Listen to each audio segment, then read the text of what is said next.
I've been doing this for years, and I can tell you what breaks businesses. They don't set up their chart of accounts right, and by the time they realize it, they're trying to untangle a mess.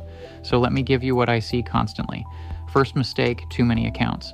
I walk into a QuickBooks file and there's an account for coffee, an account for bagels, an account for a vending machine snack. Stop. You don't need that. Your accountant is going to group all that under supplies anyway.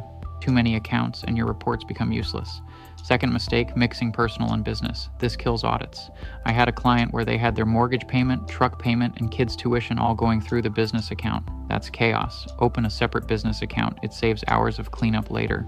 Third one is bad categorization. A credit card payment goes straight to a liability account instead of being split.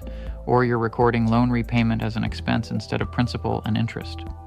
When tax time comes, it's wrong. Here's the big one. Not reconciling.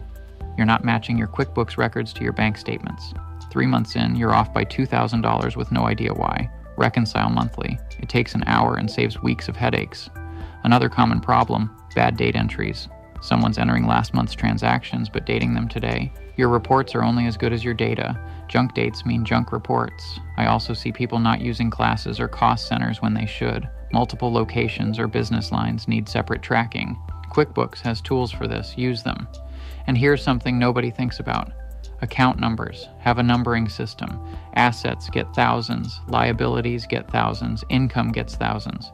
Be consistent. When your file gets to an accountant, a numbering system makes everything faster. Split transactions properly. A check covering supplies, rent, and a refund needs 3 line items. Your reports need to be accurate. Back up your files. Cloud or external drive. I've had clients lose data with nothing to recover. Last one, not using reports. Run a monthly P&L. It takes 5 minutes and tells you if you're making money. That's the whole point. The people who get this right spend 30 minutes a month on this. The people who don't spend weeks in cleanup. Which one sounds better?